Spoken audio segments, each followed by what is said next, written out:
over the world, people are talking about waking up to another level of consciousness. Many people say that they have found it helpful to view their mental health crisis as part of a painful journey to positive transformation. But what does this mean? What does it look like? And how does it happen? I was trying so hard to fit into this mold in society, what was acceptable to mankind's standards. I really lost my way. I didn't even know who I was. But for a long time, I was leading a double life. I was my academic self or my lawyer self, and then I was on the side doing all these spiritual exploration and finding my transpersonal community, and these things didn't really come together. I internalized this message that to be different, to be artsy, to be creative, to think differently, like that this is scary and can end up with you being institutionalized for life. So there was that piece of me that's like, oh my God, I have to be normal and I can't, I'm going to Washington, DC, and I'm going to be this person that's like an international diplomat, and I'm going to I had this vision of how my life was going to be, and it was going to be that I would never speak of any of this stuff. Yeah. I would walk as a passing amongst the normals, and that's how I was going to do it. I was not going to end up like her. But it's just I couldn't do it. Basically, I was a businesswoman with an international career, and also started my own business, and just after a while, I started to have more and more questions that is that all? And it has to be something else out there. And I felt like something was missing. So from when I was a child, I always longed to know that there was something more. I was told that the material world, what we can see and touch, that's what reality was. And we could have faith in something beyond that. But that was all we could have, and that just wasn't enough for me. I read books, I tried meditation, I went to lots of workshops, but I never got beyond the pain of not knowing, which at times was really more like a kind of despair. When we are unable to live an authentic life and be ourselves,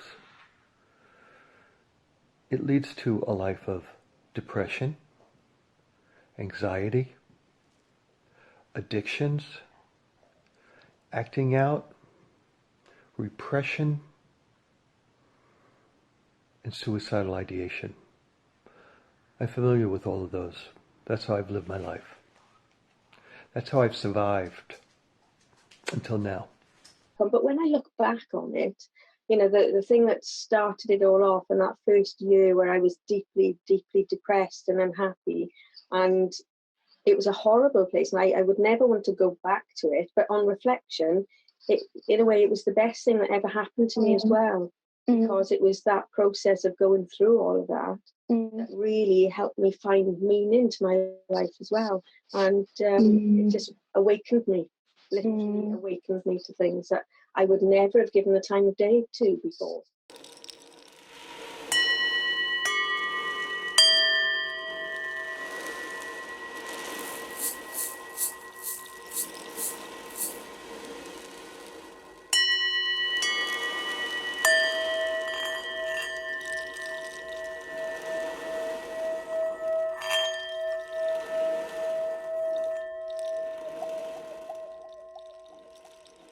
I was very involved in Christian spirituality. I would pray a lot, and as I was getting deeper and deeper in my prayer and meditation, I started to experience quite unusual things. Walking down a dusty street in Rajasthan, I felt my consciousness crack open. It was discernible. My first thought was, oh, I've been conscious my whole life and I've never really been aware that I was conscious. Whoa, something's wrong with it. What do I do? Where do I go for that? Of course, it was extremely powerful, where it's physical sensations started at my feet and traveled through my body, and then I was taken into this blissful field of light, and that's where it started, and it was incredible and beautiful. And I understood everything. I had so much gratitude, and I just kept saying, thank you, thank you, thank you. And, you know, just crying and and I mean, there's just so much information that was coming inside me. And it was incredible. Usually starts with a release of emotion, and then fears just drop away from me, tension goes away from my body, my voice becomes much deeper and more resonant, my hands become softer, almost like a child's hands, and after that seems to make way for something really special that comes through. It's the connection to my soul. Sometimes there's a sense that I'm slightly psychic. I can receive guidance, I can see what other people need sometimes, I can see what I need, I can feel within my own family the dynamics that are going on, which ones are healthy, what I can change, I feel more assertive, I feel more in my power. I have the ability to feel what people feel, see things other people don't see, communicate with the dead, astral project, get messages that are real, know what people are thinking, know what people are feeling. That has allowed me the privilege of getting to know so many people in this life, and many people who are marginalized outside of our culture and society because they don't fit in. I had huge mystical experiences. I would see saints and sages and beautiful beings, but I would also experience dark night of the soul, which could be scary. I had synchronicities, manifestations. Electronics always failed during an emergency. I experienced clairvoyance, clairsentience, and I consciously experienced my own death. I could see other dimensions, and I could see that time and space didn't exist. But most of all, I could see a higher consciousness in everything. I could see consciousness in a leaf to the point where I wouldn't step on it. I could see consciousness in a computer. Seeing inside people's bodies, premonitions, telepathy, feeling deep oneness with all life, knowing people's issues without speaking to them, seeing the cosmos when I closed my eyes. My body would move into spontaneous yoga postures when I meditated, sensing how everything is connected, seeing images of all of human history running like a high-speed slideshow when I closed my eyes, seeing colours and geometric shapes, formulae, symbols behind my eyes when I meditate, flashbacks to past lives, seeing spirits, communicating with loved ones who've passed over, synchronicities, reading the energy of people even when I'm not physically with them, remote viewing, astral projection, and a deep knowing that none of this makes me special. I was sitting there and I experienced an unconditional love in my life. This was the first time I felt that.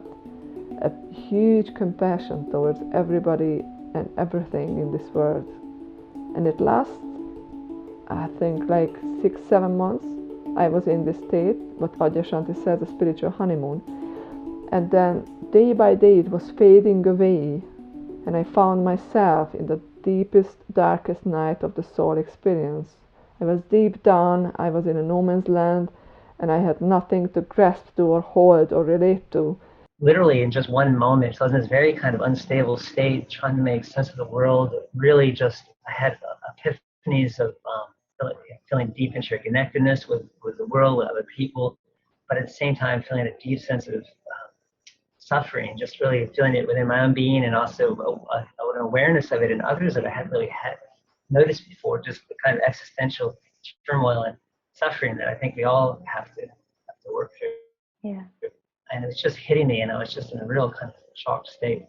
And then suddenly, literally within about a moment, it felt like essentially my whole construct of the world just kind of disintegrated, and I was just having this raw experience of existence, just like all, being bombarded by senses and light waves and sound waves, and not, but seeing beyond the constructs of all of that, just kind of having a very raw experience of the world. And it was at once extremely amazing and wonderful, and also absolutely terrifying, kind of all together, all wrapped up.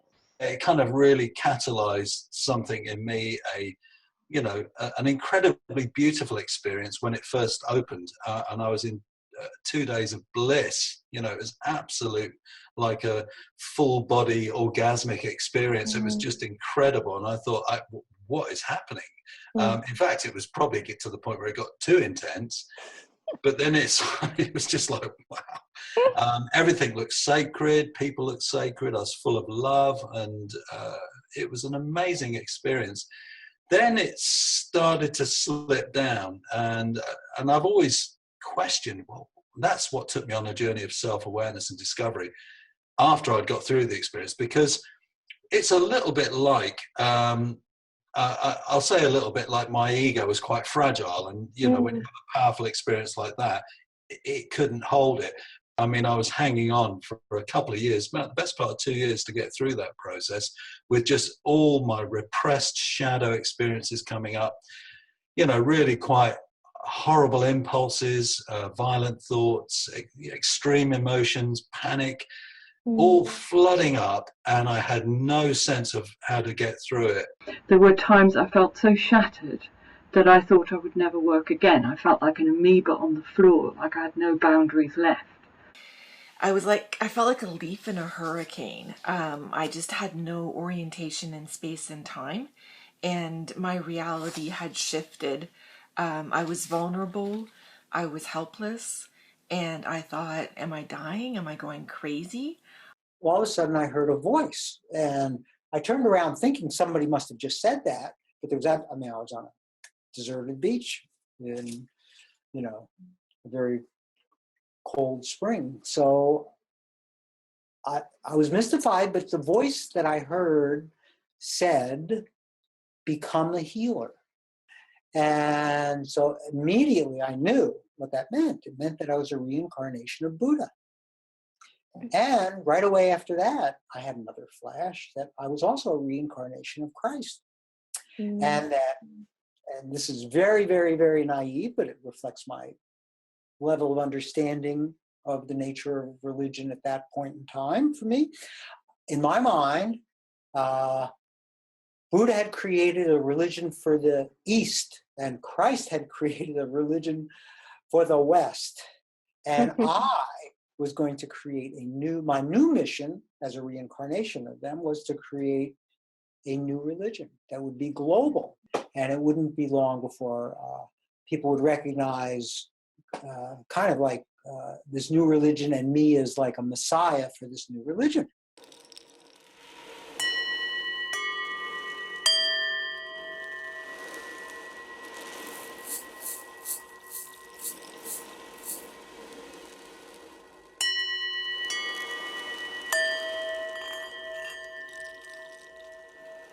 I lived in fantasy worlds as a young girl, and I, gone through a lot of trauma. And I just remember, like, before I came into this life, I remember what it was like. And I wanted to go back there. Like, it's very hard to describe, but I would sort of lay on the grass for hours and stare at the sky. And just have these, not even concrete memories, but just the visceral feeling of being in the spirit world.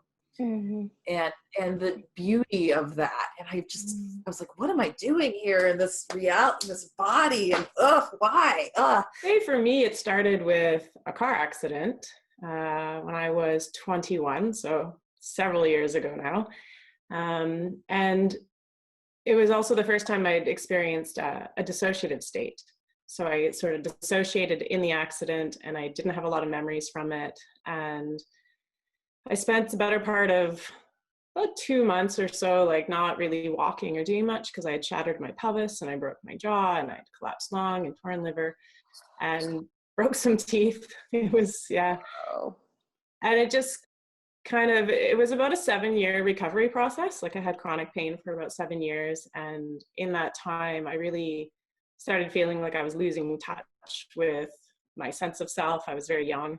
I've since learned that was a critical developmental time for my brain. And so at such a young age and a developmental time, I'm going through this really intense trauma. And I started developing anxiety, and I was having a hard time just feeling like I fit in. I was thrown out of a yacht while we were fishing. Another time I was hit by a freak wave on the beach. I had to scale a cliff to get out.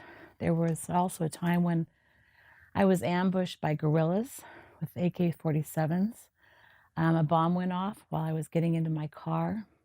I volunteered at the military hospital there, and that was obviously traumatic, seeing all the injuries. My businesses were attacked. 2 people were assassinated. Then I got followed by a stalker for 6 months and had a bodyguard with an M16 in the back seat for a while. I was extortioned. I think probably one of the more difficult things was being a caregiver to my husband, who had diabetes, and watching toe by toe and eventually his feet amputated. I call all of this my lasagna of trauma. Layers and layers and layers of events that I had to struggle through and come out on the other side. I felt separated from my lower body. So I had the upper body part and my feet that were actually mine, but there were 2 parallel worlds. Wow. And one was living in kind of sort of a hell, because I was feeling everything so profoundly. Every pain, I could feel the pain of everything. I know that I was saying, what's wrong with this world, because the things should not be like this. And I had a lot of anger upon this world, upon the world that what am I doing here? Growing up, this led me to a lot of suicidal thoughts. So when I was 15, because of the enormous pressure that was inside myself, and because of me not being able to understand from that perspective what's happening, I started cutting myself, self-inflicting injuries, because it was the only form of tension release for me. I had a lot of anger. I could absorb everyone's anger around me, and I was like, whoa, like a big mountain exploding. But then they had a 5-minute meditation, just focus on your fear. And I didn't think I had any fear, but I focused, and then they said, imagine somebody's trying to kill you or kidnap you, and that didn't work for me. But all of a sudden, a memory of a scuba diving accident I had had just 2 months earlier, where I lost my weight belt about 30 meters below and went shooting into the surface, that came up. And then I felt this punch in my chest, and I started to cry, and I really started to feel this fear that I had completely blocked off. It was like a dam that was just waiting to explode, because I wasn't in touch with that side of myself at all. I remember traveling in the car with my husband, and suddenly a huge rush of energy came through my hands and my feet. And I never felt energy before. And it lasted 3 days, and on the 3rd day, I was going through an experience. Later I understood it was a Kundalini awakening experience. But for most of us, we're having these kind of Kundalini experiences, and we're going through hell because we don't have a cultural context for it. We don't know what it is. We don't know how to manage it. And this system seems to be trying to work through blockages that are in that bioenergetic system. It's like the Kundalini intelligence is trying to work through these blockages. And those blockages are caused by some sorts of trauma in the broadest sense of the word trauma.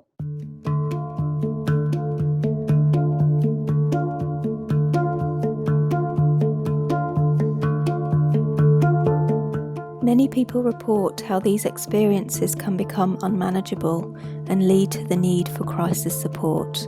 They can be isolating, terrifying, confusing, and there can be a vital need for safety and understanding.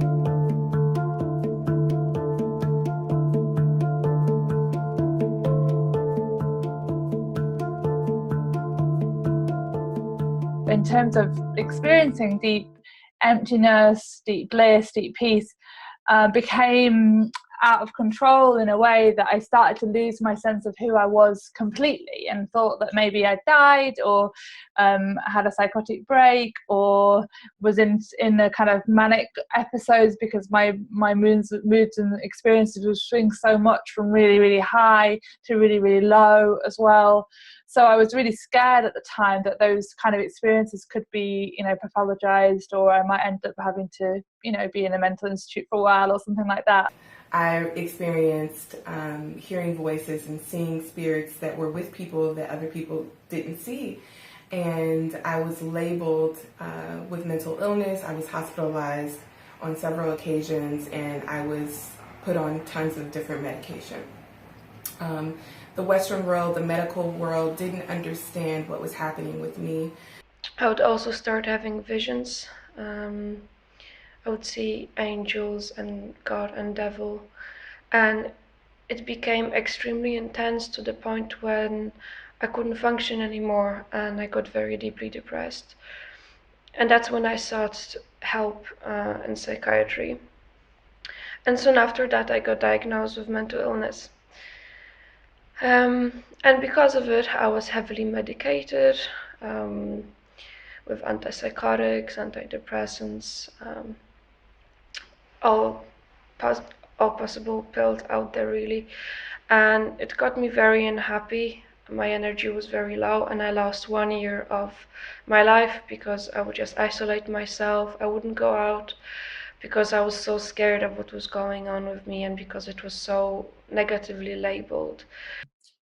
It would be possibly considered to be a psychedelic-induced psychotic disorder rather than schizophrenia.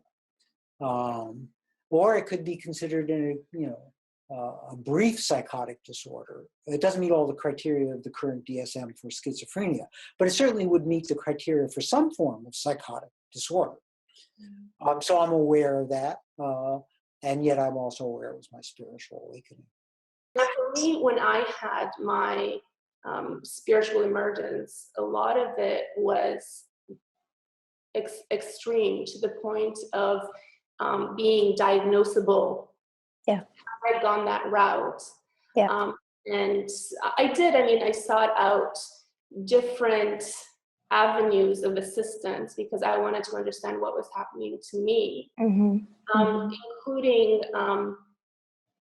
including meeting with a psychiatrist and having these discussions. And that really, unfortunately, the way I see it, if I had not known about my brother, if I had gone that route, it would have actually made me have a disorder that I didn't have.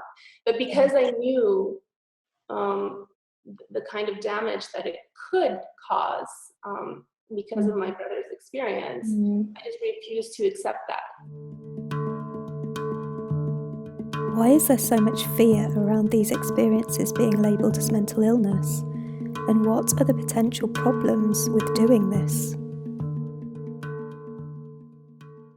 Yes, I've been through a spiritual awakening. I recognized it as such immediately.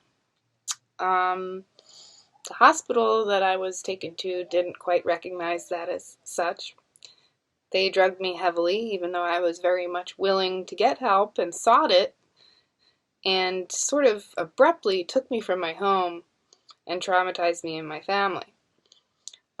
Spiritual awakenings shouldn't be a traumatizing or shameful event. I felt like I could control time and space, and I felt the divine intelligence within me, giving me the gift of knowing and understanding the universe. I felt like I was a part of this universe.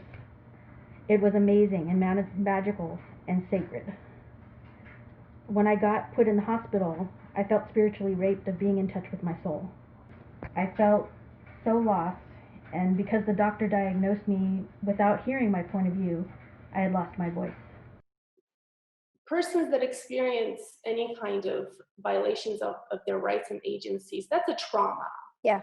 I mean, refugees or migrants that, I focus on primarily when they're going through that process, when they're in the camps, when they're rejected from society, when they're mistreated and not valued in their dignity, are traumatized.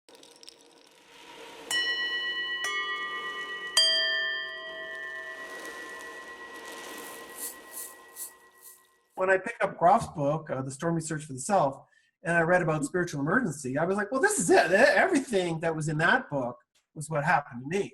I did find people who did understand what I was going through and the way that I interpreted my experiences. I also discovered Stanislav Grof and his work, and I read a lot of his books. This really helped me to move forward. And I feel that now that process of integration is pretty much done. I feel on a daily basis connected to my soul, and I really trust that. A psychologist who had been formerly a monk, he was in his 60s, in the 80s, had been a monk in India, a sort of a mendicant wandering around India. He'd been very close working with Krishnamurti, and a real knowledgeable person. He knew a lot about Jung and all sorts of manner of stuff. And over the 2 and a bit years that I saw him 3 times, and he gave me a gift, an absolute gift, because he said, he recognized what was happening. He said, Mick, if you can tolerate this, you're having an awakening, and you're going to have to, this is going to be something you're going to have to go through. And I think that his kindness was something that was really key for me, because actually being validated is one thing, but to be in a space with somebody who's just looking at you with genuine care and compassion and kindness, who isn't saying, I think you're ill or sick, who's saying, you know, treat this really carefully, but actually you're going to have to go through it. The only way is through. When the second anniversary of my spiritual emergence came, my husband finally asked me what happened. I was excited to share my point of view. After I explained my experience, as I have just explained to you here, he questioned, I wonder if in the future they'll find out that bipolar disorder is the mind's way of coming to a new stage of enlightenment. This resonated with me on a deep, deep level. You see, the experience left me fundamentally transformed in a positive way. I felt like it was a puberty of the soul, a metamorphosis into a butterfly. Only the stigma, the shame from the stigma behind the mental health diagnosis kept my wings quite wet for some time.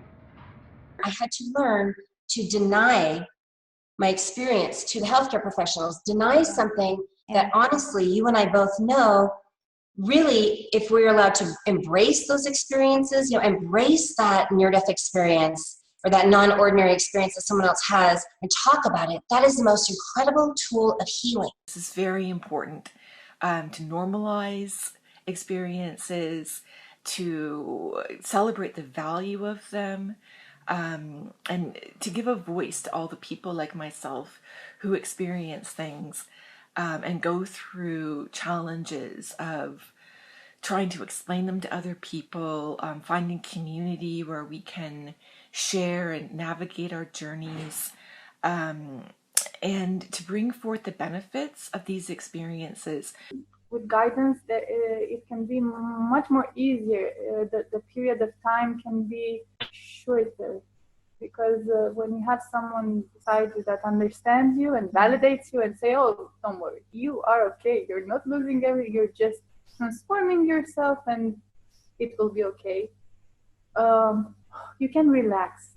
Yeah. And the biggest transformation, it is when you are deeply relaxed and you just allow the process to happen. I was very lucky in that I had friends who just let me crash with them. I hitchhiked back to Chicago and then back to the Boston area where I had friends. And for the next 2 months, I crashed on their living room couches. They fed me. I didn't work. I didn't have money. And so I never ended up in the streets. I never ended up hospitalized, medicated, and was able to go through this entire experience as an inner journey. That's how Joseph Campbell talks about it, as an inner hero's journey. And I was able to emerge at the other end 2 months later, kind of with both feet on the ground. Now, all I needed around me was a sense of trust, and people who got that what I was experiencing was actually a spiritual experience, but that maybe, there wasn't enough context or containment around me and within me to be able to deal with it effectively at the time. What makes people not just happy but healthy as well is the quality of the human relationships they are having. And I think we keep talking about the peer support element of you know, when you're helping people, how important is that? The community and the relationships and how you are perceived by those people around you. Basically, I think they're just your life. I had a lot of help. I mean, this is once I was able to find that community, that's right. So that's the number one thing. Once I was able to connect with people and find the different tools and methods, you know, meeting with a transpersonal psychologist, doing holotropic breath work, different methods, learning about it, reading about it, talking to people, connecting, experiencing, doing artwork when I needed to, whatever was available. And I had a whole new budding relationship with nature, with yoga. I had an open dialogue with these voices. And I was able to get a sense of what was positive and what was negative for me. And I truly had to get to the point where I had faith and confidence in my abilities, and then realize that I wasn't crazy, but instead I just had a rare experience that not everybody could understand. The first thing that needed to happen for me was I needed to get angry. Oh, like I had so much rage inside about what had been done to me and what had been done to my parents. And I didn't even know I could be angry about that. You know, like I had turned it inward into self-hatred and internalized stigma or whatever the hell you want to call it, right? It was so important for me to get really angry, which is also not okay in the mental health system, right? Luckily, I had journaled and painted and drew through the entire 4 months that I had been hospitalized 3 times. And I could go back into it and, over a few years, integrate these past traumas and thoughts and emotions. While I was in that institution, separated from my nursing baby and my other 2 children and my husband, I was basically a mute for the first few days, just completely lost. But I was able to take an art therapy class, and that was sort of the way that all my senses sort of returned to me. And I was able to make this beautiful mask with different colored wools and paint. And we were supposed to make a mask that represented us. And what I ended up doing was making a mask that represented everyone in the world, because in my state, that's how I felt. I myself questioned the authority of my psychiatrist, and so I was able to break out of the mental illness paradigm. So mystics right now, many of us are being treated as delusional or demonic. And then when we get put on these drugs, we're basically becoming prescription drug addicts. It takes a lot of hard work to overcome traumas and to emerge as butterflies, so to speak. I think we have to work on a multi-dimensional level, and there are many alternatives that can help people to break free, such as holotropic breath work and shamanic journeying, for instance. None of what I say now, in terms of what I've experienced, is to blame anyone, but perhaps to point out that the system could be better. There could be some improvements to the system.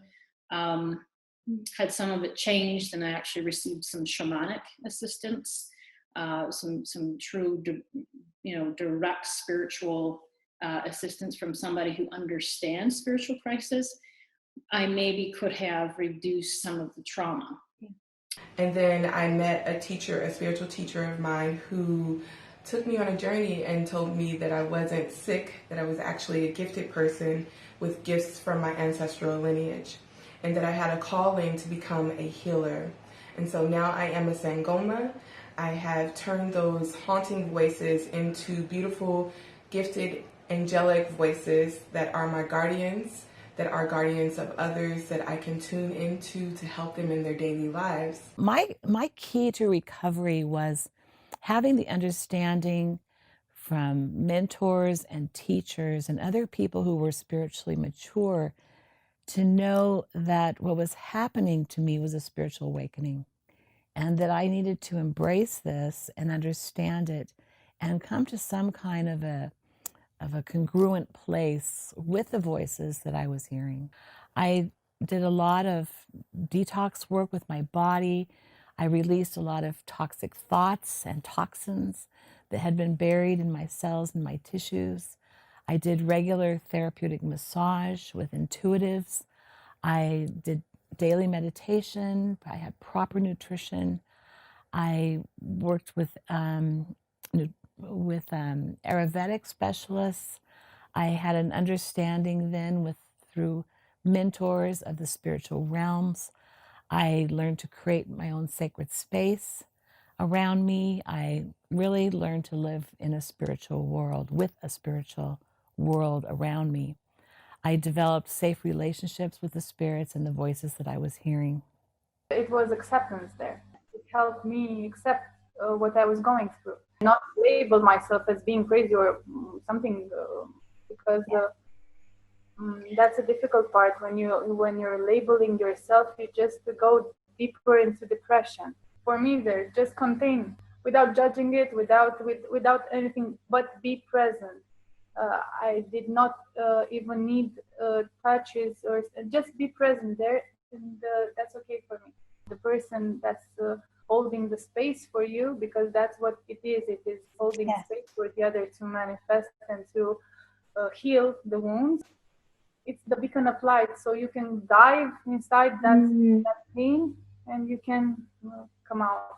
And so I began a meditation practice, and I started with what is called Vipassana, or insight meditation, which is about following the breath, working on the level of thought, working on the level of physical sensations in the body, and just really building that really powerful mind, body, spirit connection, and learning to be with difficult emotions without feeling like push them away or fully just get engulfed by them, so that was huge.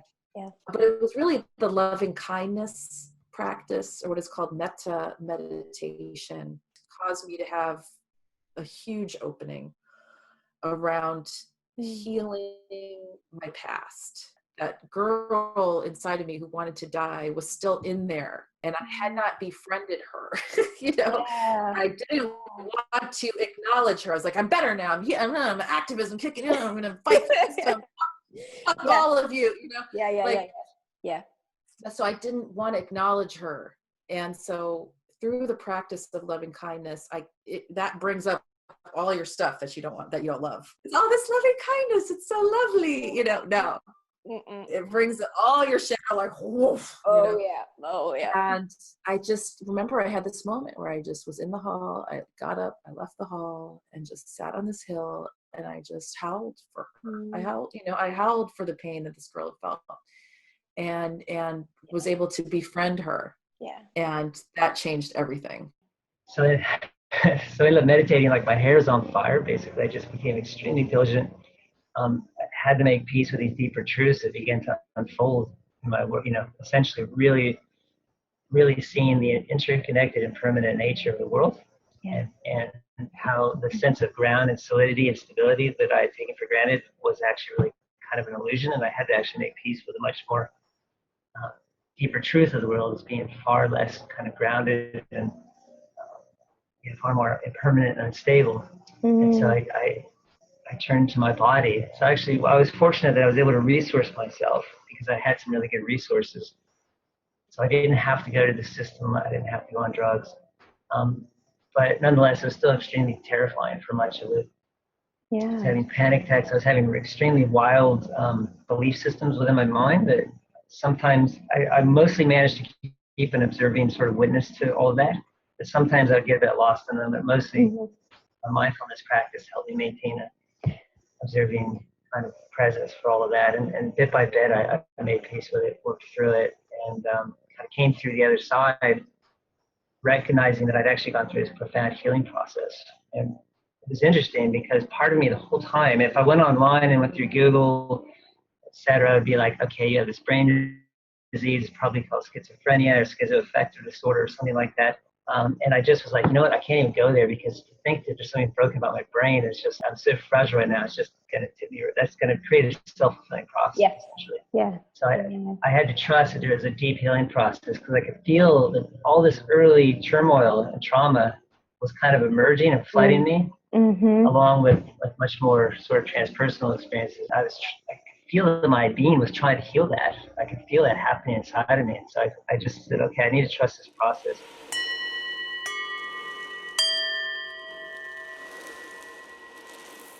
I really think there are many of us who have experiences which may be incomprehensible at the time they happen, but which contain the possibility of deep transformational learning.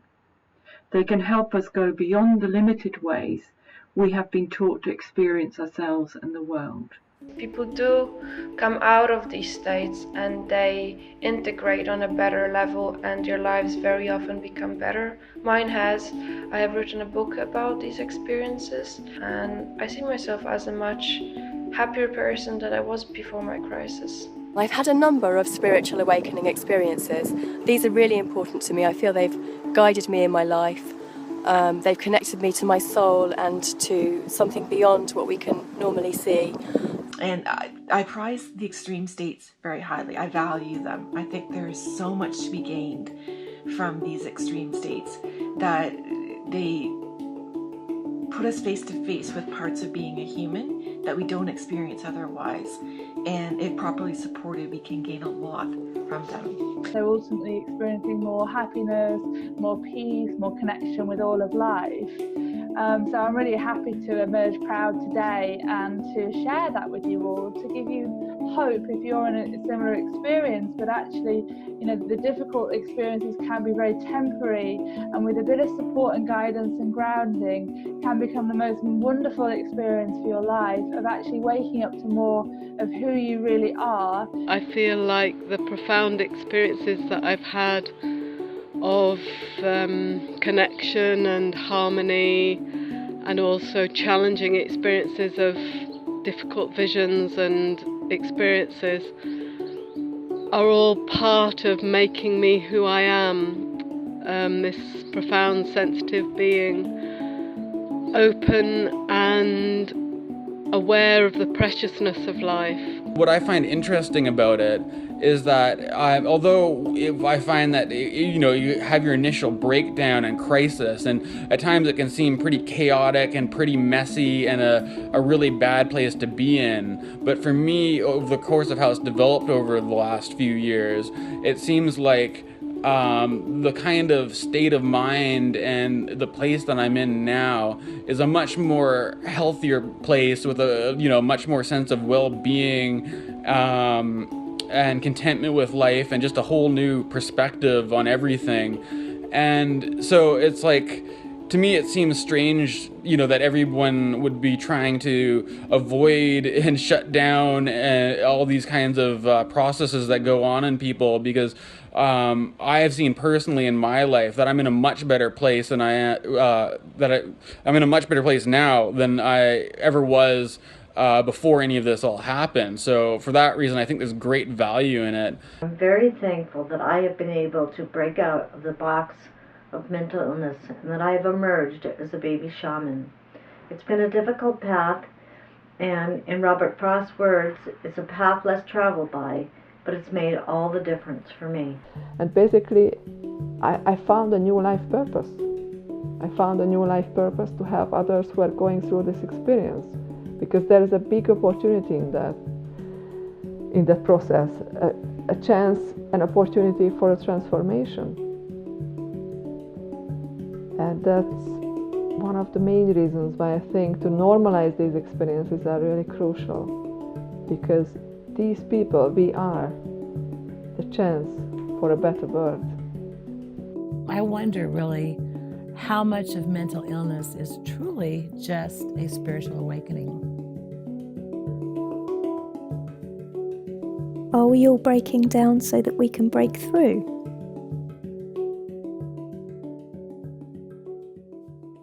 Evolution requires a series of chaos and order.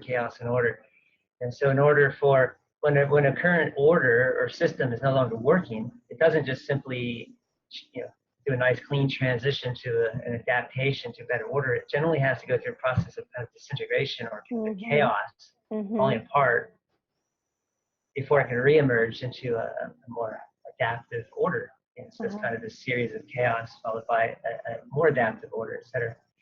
And so I was looking at the state of the human species today, and there's no doubt we're in a state of extreme chaos at the moment. So, and if you look at madness like that as well, so when a person goes through a state of so-called madness or spiritual emergency, what's the whole worldview essentially kind of disintegrates, but then reintegrates in a more wholesome state. So is a positive transformation possible for everyone who is going through crisis? Not only is it possible, it's the most likely outcome with the right support. We developed such a pessimistic attitude towards extreme states in our culture, but I think it's mostly because of the way we treat people going through those extreme states. If we really offer proper support, the wisdom's there. The being is already moving in the right direction. It's important for mental health professionals to hear our stories of recovery and misdiagnosis, and for people experiencing distress and confusion to know that there is hope and that these are normal human experiences. This is very important to normalize experiences, to celebrate the value of them, and to give a voice to all the people like myself who experience things and go through challenges of trying to explain them to other people, finding community where we can share and navigate our journeys, and to bring forth the benefits of these experiences, because they're only going to benefit the world. And it's important that each one of us that undergoes these experiences take steps to make sure that it becomes easier and easier for people to bring about changes and the boon of our experiences. I think the biggest thing is this very powerful and subversive knowledge that we can heal ourselves. And not that this has to be done in isolation. Of course, I believe in all the support and all the community as part of that, but that we have the ability to heal ourselves. We don't need outside authorities to tell us what to do. We don't need that. We don't need to depend on external conditions or substances to heal. That we have the capacity through and it looks different for every single person. I just want people to know that you have this power, you have this capacity, despite what you have been told and despite all the lies that have been told to you. And I feel like if people really knew that and had permission to discover what that looks like for them, we would have a completely different world. Of people who are empowered and connected on a mind, body, spirit level and to one another. Spiritual emergencies are one of the key phenomena of our age. They are not only signs of the times, signals of the discomfort of our age, like every age has had in the past, but they are also a signal of something changing in the human evolution. Yes, there are so many signals that we are facing a major anthropological shift by a widespread discomfort, a pervasive malaise in which at last something is making its room, something is coming through. It's about changing the systems in order to have governments take responsibility and invest resources to change the laws and be able to accommodate and give more agency and rights to individuals that are experiencing all kinds of disability, including mental disability. It depends how you frame it, right? The framing. All around the world, people go through noticeably similar experiences. It seems to be the interpretation of them that makes a profound difference to the outcome. Imagine how beautiful the process could be and the knock-on effect for the world if the trauma of pathologizing potentially transformative experiences did not exist. We have to discover ourselves as part of a wisdom that reaches beyond our modern Western worldview, and part of a love that binds all of us and is deeply healing for us and for our society. Our world and our survival may actually depend on it.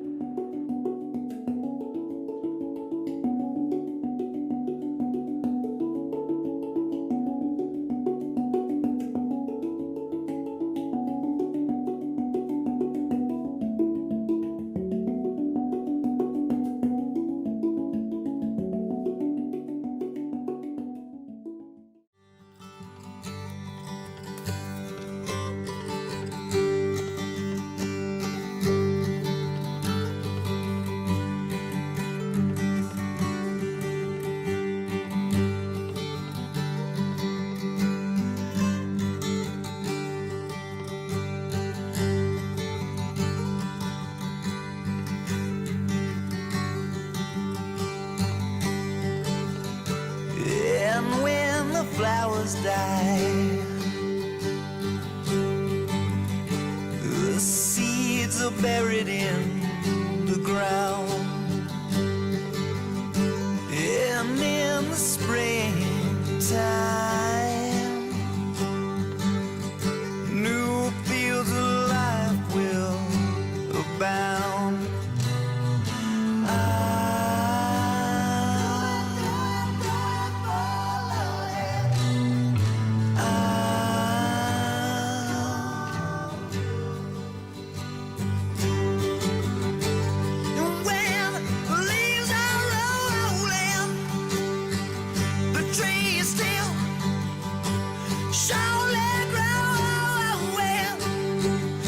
When the